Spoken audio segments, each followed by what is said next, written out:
Loh, bawaan acara otomotif memang menarik ya. Menyalurkan berarti hobi kita menyalurkan. Kalau kita membawa acaranya yang rambut panjang, bapak suka sama dia. Dia nggak tahu itu saya. Ibu-ibu banyak juga yang nonton keluarga. Ada yang pingsan ya? Tapi ada alatnya gini, alatnya yang mana nih? Alat aspal apa garuk tanah gitu.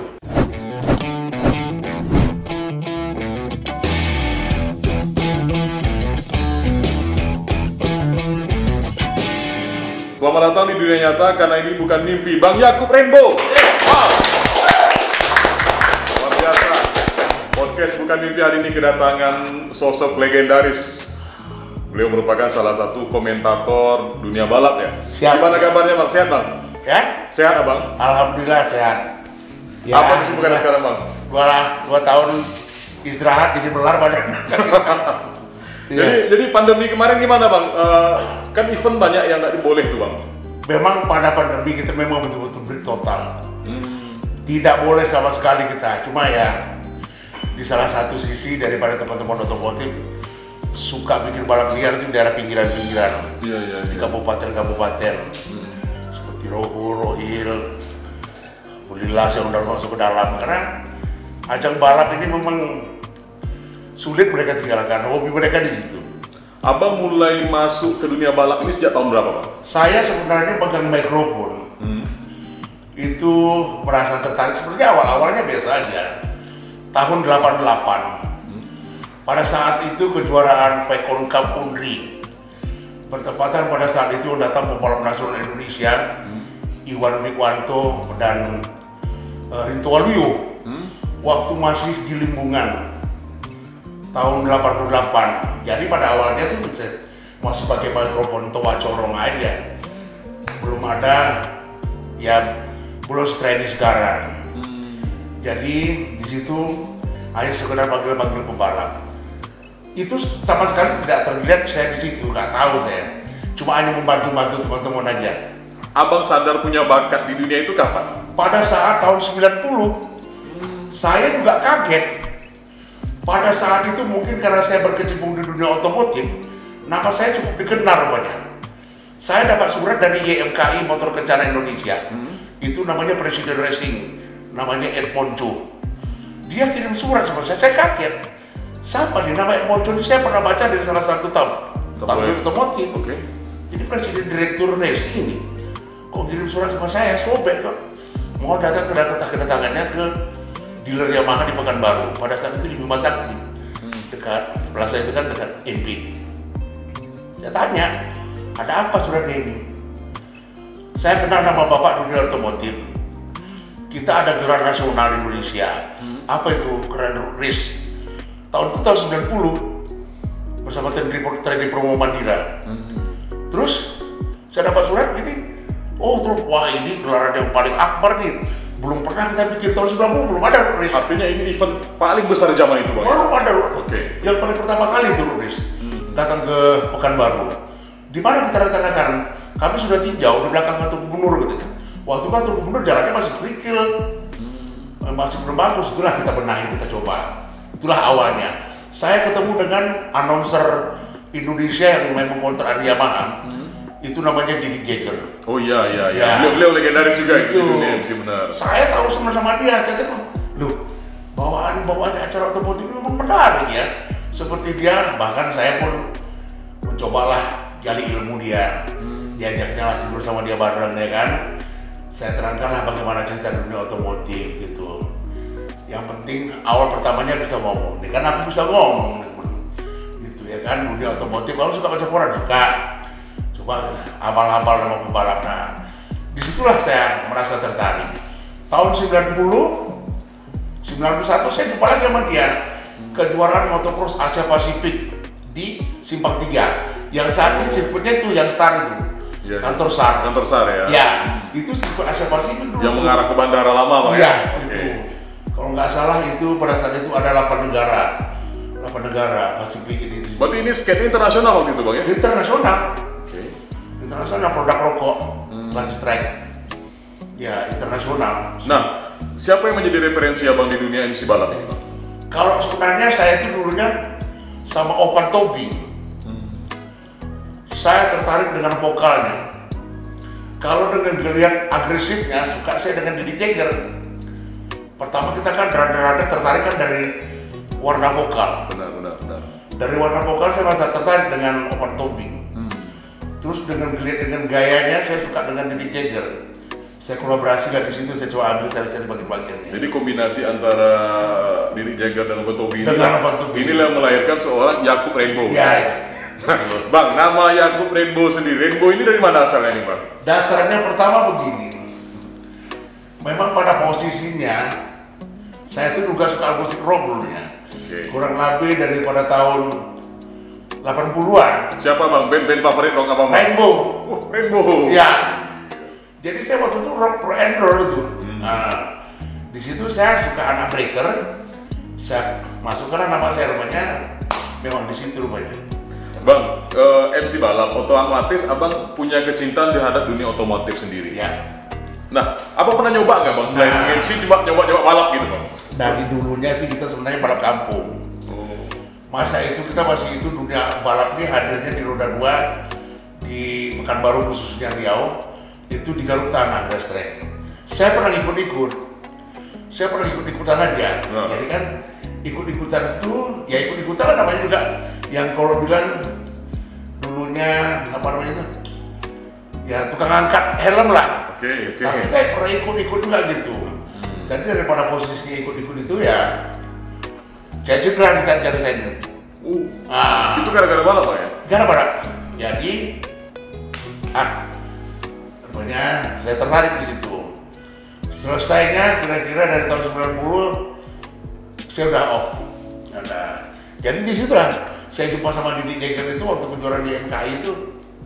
Bang, setiap event itu kan punya ciri khas masing-masing. Misalnya begini, ada olahraga sepak bola, itu MC-nya beda. Ada balap, ada bulu tangkis dan lain sebagainya. Bahkan MC acara-acara resmi pun berbeda, punya khas masing-masing. Nah, di balap ini apa yang membedakannya dengan lain, Bang? Kita di balap ini kita bisa mengkolaborasikan begini. Bagaimana saya punya kepuasan bisa menyulap para penonton. Nah, di bola ini pembawa acaranya itu bisa menghafal nama-nama pemain bola. Dia bagaimana membahasakan untuk menggiring bola. Sama dengan saya juga menghafal dari masing-masing nama pembalap dari setiap nomor start masing-masing. Dari beberapa tim. Pertama kita menghafal dari karakter sirkuitnya. Ada namanya yang pada saat dulu namanya Tusuk Konde, setengah parabola, handicap yang chicken gitu lah. Itu kita menghafal dari karakter handicap setiap masing-masing. Itu di aspal. Kalau di Garuk Tanah kan itu namanya kan ada Super Bowl, ada double top, double jam, triple jam. Nah itu kita kan menghafal, ada chamber kepiringan daripada sirkuit, ada berem. Itu kita menghafal daripada setiap karakter handicap masing-masing. Artinya abang perlu melakukan kajian juga ya terhadap? Sebenarnya itu masalah pengkajian, kita sudah tahu bentuk dan jenis daripada handicap, kita variasikan aja pembicaraannya. Artinya kalau sesuatu yang sudah memang kita gemari, ketika kita jadikan itu suatu profesi atau profesional kita di situ, itu gampang aja masuknya, Bang ya? Sebenarnya ya. Bagaimana kita mau kolaborasi, bagaimana kita untuk membawakan acaranya itu, bagaimana kita bisa memukau para penonton. Penonton ibu-ibu pernah dekat sama saya pada saat itu, sampai pingsan. Karena begini, pada saat itu satu perjalanan pembalap, dua pembalap ini yang betul-betul menarik, punya pertarungan yang sangat agresif, namanya intonasi vokal, tekanan-tekanan modulasi, sehingga ibu itu kaget. Saya melakukan tekanan untuk satu variasi mereka berdua balapan, mungkin lagi lompat di tabel top berdua, saya lakukan tekanan modulasi, ibu itu kaget, pingsan. Tapi untungnya pingsan itu saat ada medis kasih minyak. Saudara lagi, kenapa? Saya tanya, saya terkaget dengan bapak katanya. Saya bilang, kenapa? Saya tidak ada nonton pembalap, kenapa? Bapak aja yang saya tonton gitu ya. Artinya abang bisa menularkan emosi abang tadi begitu ya? Emosional kita ini pas pada saat itu kita memang betul-betul kita menikmati balapan itu. Oke, itu ada minum. Siap. Kita minum dulu, santai. Menarik nih Bang, karena sekarang kan zaman sudah maju. Ya.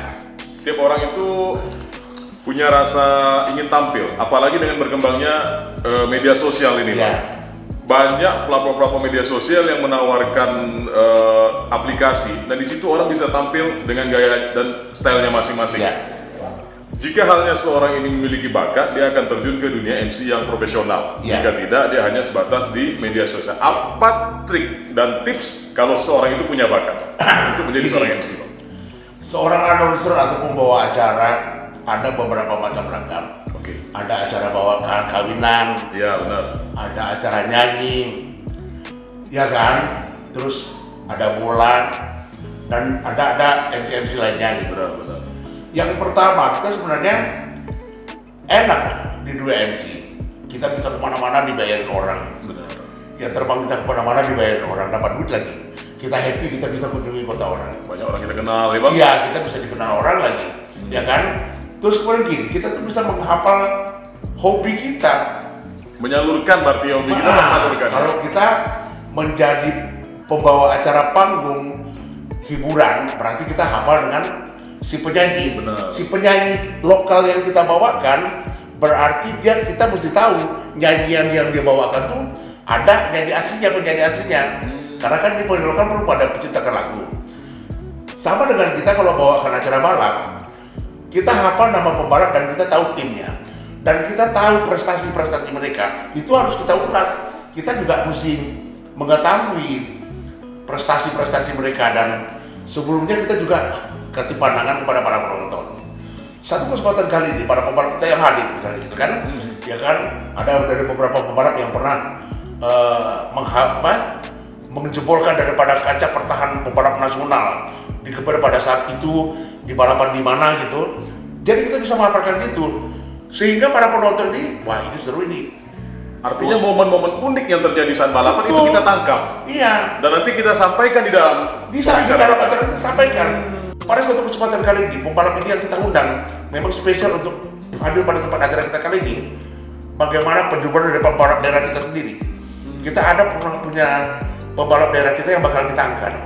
Bagaimana dia bisa mengiringnya, apakah ini menjadi satu pelajaran bagi dia, apakah ini memang menjadi satu prestasi untuk dia, untuk bisa menjebolkan pertahanan pembalap nasional ini, gitu. Bang, untuk menjadi MC itu bisa dipelajari atau memang sudah bakat? Sebenarnya kalau dipelajari pada alam aja itu. Kalau dipelajari itu berjalan dengan seiringnya waktu. Teknik-teknik ya, yang kita dapatkan di lapangan, pengamatan dan sebagainya. Jadi, kalau kita bilang lebih sering kita, ya misalnya seperti balapan-balapan di TV. Kalau misalnya kita gedein suaranya, kita tengok bawaannya itu karakter gimana gitu. Jadi kalau dipelajari, pertama mental, betul. Mental kita itu berhadapan dengan ribuan orang. Bagaimana? Bukan berarti kita hanya membawakan perjalanan balap di lintasan aja. Kita bagaimana mendekatkan diri dengan para penonton. Pertamanya itu kita di hiburan. Benar. Hiburan itu ada hiburan bola kaki, ada hiburan joget dangdut, musik lah ya. Musik ya gitu kan. Joget, kepijak jempol. Nah kan gitu. Betul. Nah kondisi kan kalau di balapan ini kan ekstrim. Ya. Yang berisikonya kepada siapa? Pembalap dan Anda sendiri sebagai penonton. Betul. Nah itu yang kita berikan pandangan. Sedikit-sedikit juga kita berikan sentikan hiburan. Humor itu harus ada. Jangan memberikan satu tekanan-tekanan balapan untuk membuat saraf penonton tegang. Jadi kita berikan kendoran-kendoran saraf pada saat putaran balap itu lagi seru. Kita sedikit humor. Oh, artinya kita harus pelajari juga situasi begitu. Kalau kayak gitu tegang banget, penonton pada pulang pingsan semuanya. Kita berikan ada kocaknya sedikit. Artinya MC yang baik itu MC yang bisa membaca situasi begitu, situasi. Panas terik matahari di sirkuit itu kan tidak semuanya ada pohon. Benar. Kadang-kadang mereka selalu ingin mendekatkan daripada pinggir lintasan. Benar. Posisi mereka betul-betul bagaimana mereka itu tidak bergerak dari posisi itu, supaya mereka betul-betul bertahan di pinggir lintasan. Kita bawakan sampai acara itu usai, ya kan? Kita bikinkan suasananya itu seru dan ada humornya. Jadi mereka tidak bergerak daripada posisi pinggir lintasan. Bang Yakub selain dikenal dengan celotehannya yang lucu-lucu, juga dikenal dengan gayanya yang nyentrik. Ya. biasanya pakai topi koboi, Ya, betul. pakai wig. Betul. Itu apa sebenarnya? Kok abang berpikir untuk itu? Ya, pada saat itu saya tuh kan ketemu sama Didi Jagger itu orangnya memang kayak bully. Dia orang asli Surabaya. Saya juga bertanya sama dia, kamu tuh harus punya ciri khas tersendiri. Oke. Ya kan, ambil satu kesimpulan tersendiri. Ya kan, untuk mempunyai dari daya tarik kamu. Misalnya seperti dia ada menunjukkan soal topi. Nah, dari posisi itu, oh ya, saya harus punya keris sendiri. Dari situlah saya mulai pertama dari topi Morris. Ya. Jadi ada juga saya beli sendiri, ada juga dikasih dari kawan-kawan. Terus kemudian saya merasa tertarik, aku kayaknya rambut aku kurang begitu bagus ya gitu. Kalau aku bikinnya agak unik-unik, nah, jadi kebetulan saya di Jakarta pada saat itu, kurang lebih sekitar tahun 2003 lah. Karena saya udah dapat variasi dari si Didi Jagger, harus punya ciri khas tersendiri. Jadi bertepatan saya ada nengok di toko rambut wig, saya coba, pikiran saya ke situ. Makanya saya ambil beli itu yang disebut orang rambut bergele. Ya, jadi rambut bergele atau bilang seperti pembalap, seperti penyanyi itu yang kulit hitam itu loh gitu. Iya. Jadi udah itu saya pakai rambut itu pernah tinggal di Kota Batam. karena teman-teman itu merasa tertarik dengan rambut itu banyak pinjam. Oh. Jadi pada tertarik itu rambut itu udah 3 kali saya beli. Jadi abang sekarang Tapi saya nggak mau tampil pindah-pindah. dengan itu terus bang? Itu terus.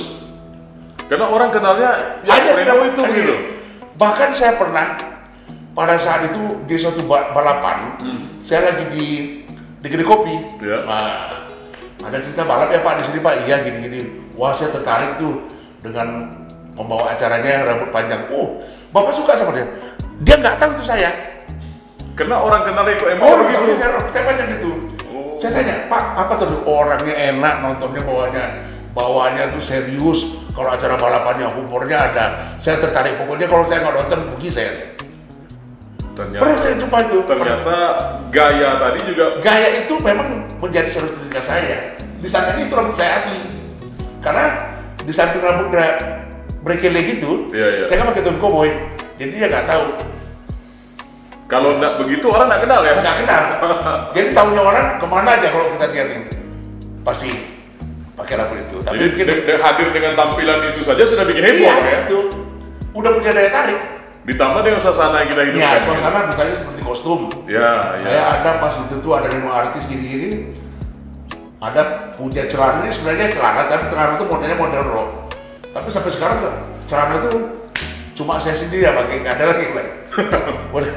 Bang, gaya-gaya nyentrik itu kan kalau dilihat orang memang di event-event tertentu memang menjadi ciri khas. Ya, Tapi kalau kita pakai di keseharian kan agak lucu Nggak cocok. gitu. Nggak cocok. sepertinya nggak pas. Abang melihat sendiri, pernah nggak abang melihat ada rekamannya foto kita atau video kita? Abang melihat diri sendiri bagaimana bang? Ada aku aja ngeliat foto aku misalnya kan gitu kan. Iya. Aku pada saya bilang kan, kadang-kadang aku melihat fotoku sendiri. Kau memang cocok seperti ini. Pantasnya justru begitu Aku ya? buat apa tuh? Memang di sinilah kau punya kreasi yang bagus, sehingga kau dikenal orang kan ya. Baik terus terang ya, dan nggak usah pun di Indonesia, Sumatera udah tahu sama kau. Dari tahun berapa? Ya pada saat itu saya kurang lebih dari 2009 sampai 2010 kan belum begitu menjamur MC. Betul. Masih saya bisa dikatakan Sumatera masih saya pegang. Ya kan kejuaraan nasional masih saya pegang. Benar. Pada saat itu. Bang, bicara di dunia MC ini kan salah satu yang paling mendukung selain style dan karakteristik tadi adalah vokal. Ya. Karakter suara itu bagaimana bang? Karakter suara vokal itu memang agak yang ngebas. Ya, tekanan-tekanan modulasi bass gitu. Tapi boleh kita dari posisi modulasi, kita sih ya memang harus dari saluran tenggorokan masing-masing gitu. Artinya itu memang itu kan anugerah dari Yang Maha Kuasa ke setiap orang gitu bang? Ya, dari ciri khas orang masing-masing. Jadi ke orang ya bang? Ya, kadang-kadang ada orang mulai dari awal, menit awal, 5 menit awal, 15 menit awal, dia punya tekanan intonasi masih bass, bagus. Tapi setelah setengah jam hilang langsung treble suaranya. Karena memang itu bukan dari alur vokal dia. Dia yang dibuat-buat. Ya, Kalau memang dia dasar vokalnya begitu, aman dia bang ya? Iya sebenarnya sih itu. Sebenarnya kan dari warna vokal itu kan menjadi warna suara penyanyi sama. Benar. Iya. Bang, Ya. balap itu kan momennya cukup lama. Iya. Artinya energi tadi harus dijaga. Harus. Nah ketika abang pernah ada kehabisan bahan bang? Sekian lama abang membawakan Oh dunia? enggak. Kalau MC balap nggak pernah kehabisan bahan. Nggak pernah ya? Nggak pernah. Luar biasa. Karena gini, dari setiap awal alamnya Sabtu dengan alamnya Minggu, cuaca itu provokasi itu kan berbeda-beda. Benar. Kedatangan daripada penonton, kedatangan para pembalap, variasi balapan, hari Sabtu seperti apa, hari Minggu seperti apa. Kita punya pembaharuan sendiri aja. Imajinasi itu akan hadir secara tiba-tiba.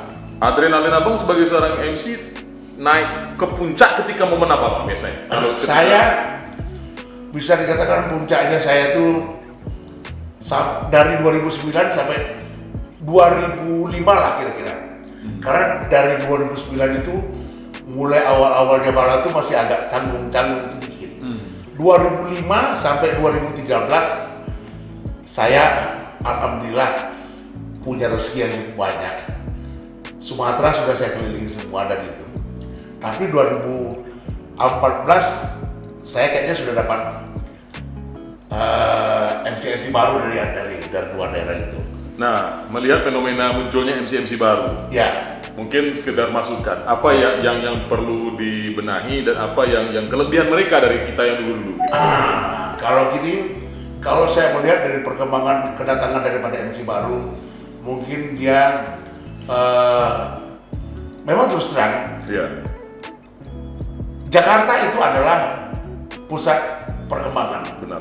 Mungkin dia juga mendapatkan banyak kenalan dari orang Jakarta, memberikan tambahan-tambahan segala macam gitu dari beberapa masing-masing manajer tim dia bisa kenal gitu. Sebenarnya kalau kita katakan ya jam terbang aja. Jam terbang. Ya jam terbang.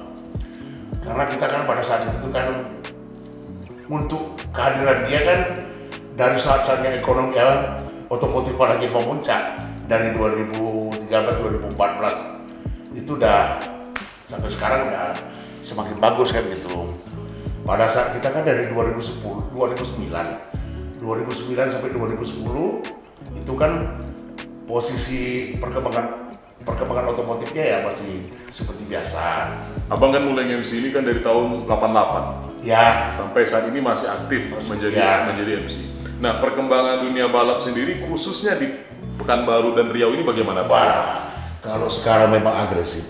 Karena memang ATPM memang menuntut daripada penikmat balap.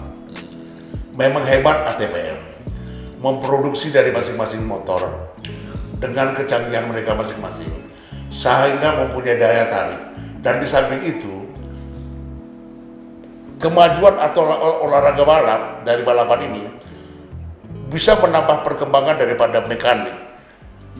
Nah, dulu mana ada mekanik? Benar. Sekarang mekanik udah makin gila-gilaan, makin seru. Kenapa? Karena teknologi itu yang menuntut mereka. Karena produksi ATPM itu yang memacu mereka untuk lebih tahu.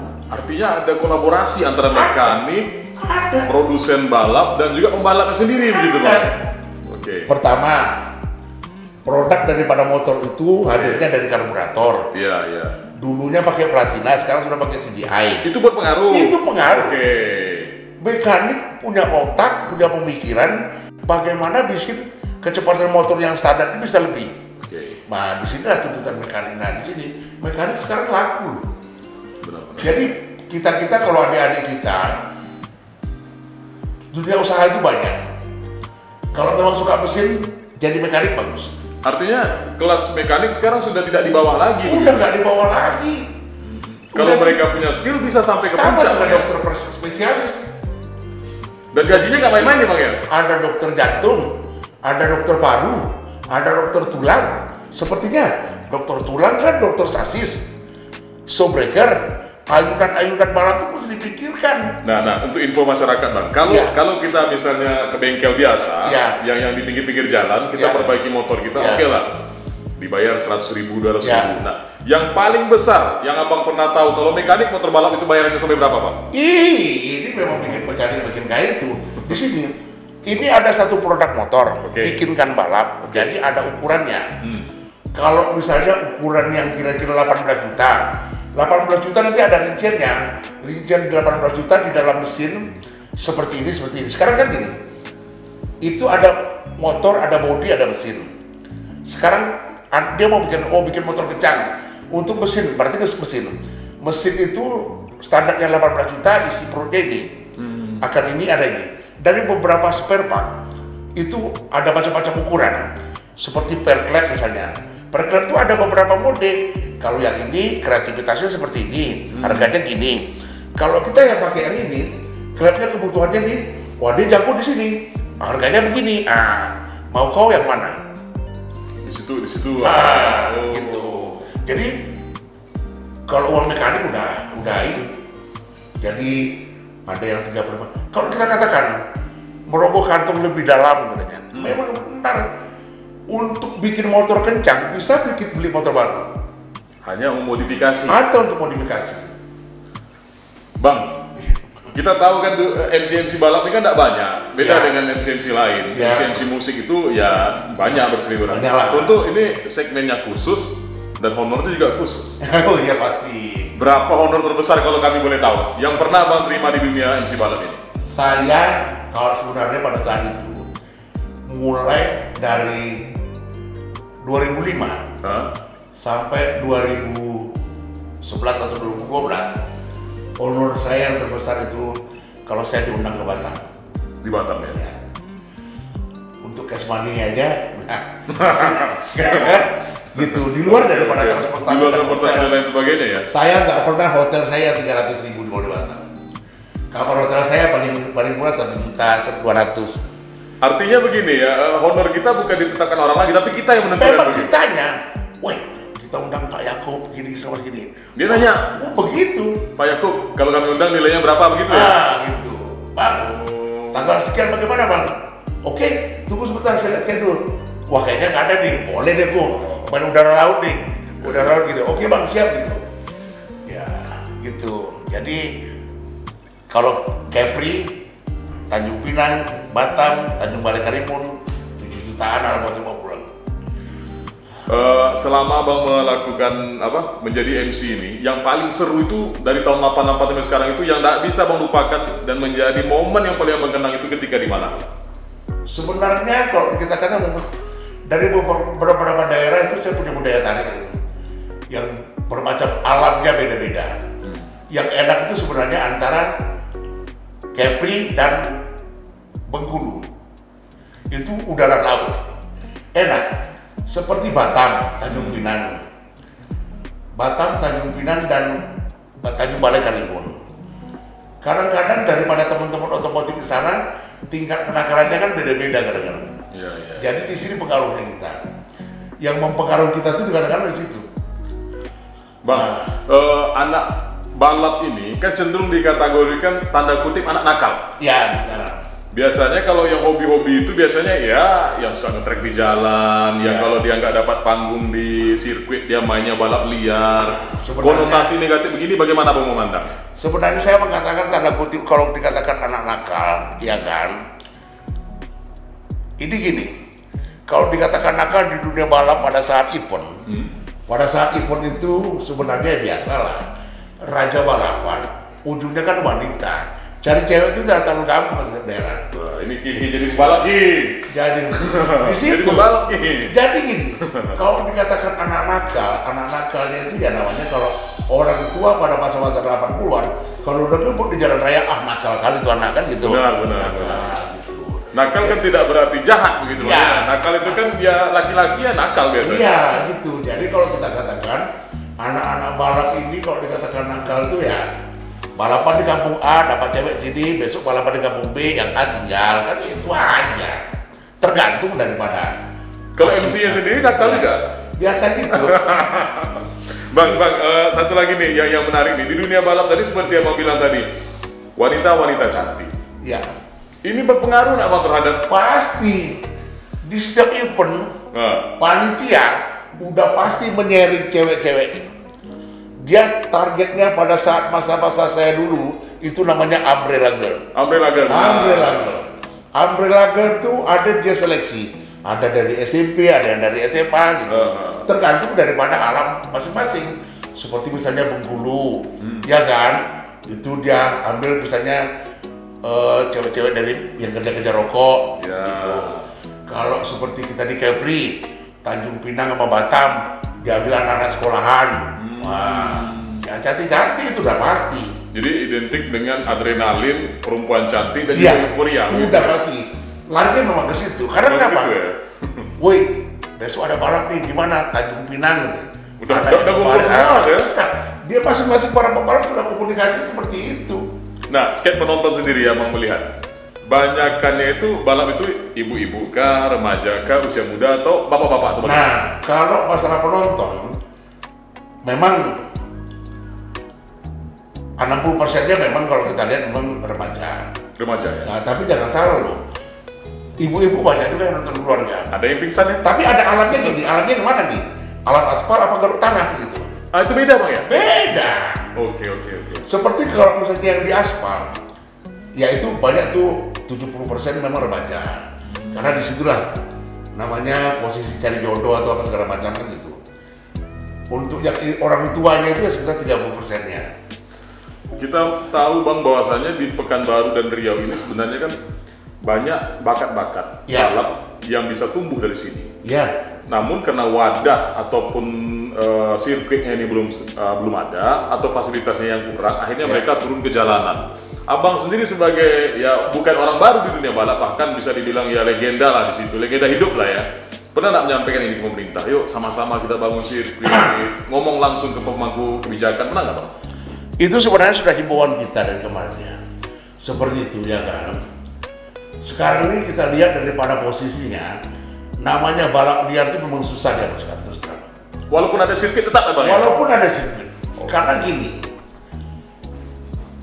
ini mekanik, itu joki. Di situ tuh ada tim tukang bakar pantat. Bakar pantat istilahnya ya? Iya kan? Ini motor sudah canggih, ya. Ada lawan kau nih, yang kayak gini. Siapa? Yang di bengkel itu, katanya. Siapa tuh jokinya?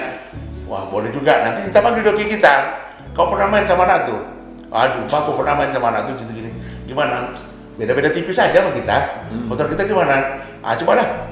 Kita main. Itu udah biasa. Tukang kompor tuh banyak di sana. Tukang kompor ini sekarang sebenarnya. Tukang bakar pantat itu. Istilahnya tukang bakar pantat ya? Iya, gitu. Maaf ya, Pak. Kita langsung polos aja gitu. Iya. Karena tukang bakar itu bersemangat itu memang ngeri. Kau masa kau nggak bisa kau gini segala macam. Nanti ada tukang koper modal. Iya, gitu. Main go, aku yang siapkan gitu. Iya, ada. Berapa? Ayolah kita gas. Itu dah. Sebenarnya itu rahasia orang bengkel, bukan untuk umumnya. Kalau balapan-balapan seperti MTQ itu, aduh, sebenarnya yang dikasih bang 3 yang mana itu ada kenakalan ini tuh. Orang balap liar itu namanya balap liar. Suka kesal nggak, Bang, namanya balap liar tuh? Saya sebenarnya untuk meninjau melihat wajah-wajahnya. Ini anak pernah ada ikut balap apa enggak? Tapi kalau nggak ada. Rata-rata kalau anak-anak yang pernah ikut balap lurus, jarang ada saya temukan. Artinya mereka ini bukan profesional ya? Bukan. Memang pembalap-pembalap cinta sesaat namanya. Ketika momen-momen remajanya, darah-darah mudanya muncul, mereka salurkan ke situ. Itu gitu ya? aja. Jadi, padahal basicnya bukan di sana, ya bakatnya bukan di sana begitu ya. Orang itu kalau kita ajak betul, kalau kita, sini kau, ayo kalau kamu mau balap tuh ada motor, mana ada mental? Nggak ketemu mentalnya. Artinya bagi yang memang cinta di dunia balap, profesionalis kan ya? Gitu. Tarung-tarung di sirkuit, jangan di jalan, karena membahayakan dirinya juga dan juga pengendara lain begitu, Bang ya. Betul. Jadi kalau kita bilang, kau nih Pak ya, setiap aku nengok asal balapan di sini kau buka kau aja dalam balap liar nih. Asik om, gini gini ya gitu. Aku ada motor nih, kamu ini? Nggak ada. Bahkan pernah Bang coba begitu ya? Kalau kau mau main, yuk main di sirkuit begitu ya. Aku suruh kali nengok kayak kau di balap gini. Tiap hari balap kau di sini di jalan di depan MTQ ini. Apa suruhnya kau mati kau dia sumpah orang kau. Benar. Aku bilang kan gitu. Wah suruh enak om gini-gini ya. Aku ada motor nih. Ayo kau mau kemana tuh? Nggak mau. Nanti lah om gini-gini. Aku nggak banyak alasannya. Nggak ada sepatu om, nggak ada wear om. Ya banyak. Bang, selain jadi MC balap, pernah nggak disuruh ke event lain bang? Hah? Pernah nggak disuruh jadi MC lain bang? Yang profesional.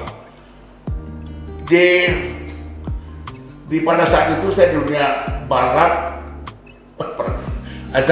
Acara ulang tahunnya Pak Basril Foto pernah. Oh. Ya. Nggak acara balap, malah itu acara ulang tahun ya? Ya, acara ulang tahun. Acara ada juga sih teman-teman daerah gitu. Bang, saudaraku ada pesta perkawinan gini-gini. Nggak mau aku bilang. Pernah kita tolak kita nggak bisa ya. Maksudnya gini, bukan aku tuh tidak pandai berpantun. Okay. Acara perkawinan itu kan kenanya kan pantun itu yang kurang aku. Artinya bukan passionnya kita gitu, Pak. Iya. Kalau dipaksakan bisa. Iya, tapi menjiwainya nggak dapat, Pak ya. Iya, jangan semua kota-kota kita bisa pegang mikrofon, suruh pegang mikrofon di setiap event, yang enggak lah. Betul. Bang, terima kasih sudah hadir ke podcast Bukan Mimpi, Bang. Siap. Luar biasa. Ini juga suatu kehormatan bagi kami Abang bisa hadir kembali. Seperti biasa, Bang, di segmen terakhir ini kami akan menanyakan satu pertanyaan ke Abang. Dan ini kami tanyakan ke seluruh bintang tamu yang hadir di podcast. Siap. Nah, Jul podcast kita kan bukan mimpi nih, Bang. Kalau seandainya Abang sekarang dikasih kesempatan untuk bermimpi dan mimpi itu menjadi kenyataan, apa satu hal yang paling Abang ingin wujudkan? Sebenarnya mimpi aku tuh pengen di acara internasional. Aku pernah bawa acara internasional 6 kali di Tanjung Pinang balap kategori Asia Pasifik motocross ya. Di motocross yang di aspal dulu. Ruris. Event GP bagaimana? Apa kita menjadi mimpi Abang atau bagaimana? Sebenarnya mimpi besar aku sampai di situ lah. Sampai di situ? Iya. Tahap ke situ sudah ada apa yang melakukan, Bang? Sudah pernah kita kan mencoba mendekatkan diri dari beberapa sinyal-sinyal terbaik dari setiap event itu, misalnya seperti GP. Sinyalnya siapa? Yang mengantarkan sinyal kita dari Kota Pekanbaru, kita tempel dia. Mungkin dia bisa antarkan kita. Tapi memang kalau seperti GP itu memang sudah belum banyak, puasa Indonesia masih 20% itu. Mudah-mudahan mimpi Abang bisa terwujud, sukses terus, dan terus berkarya, Bang. Jangankan jadi MC balapnya, jadi MC pedok pun mau aku tuh. Oke, selamat datang di Dinyatakan. Ini bukan mimpi Bang Yakub Rainbow.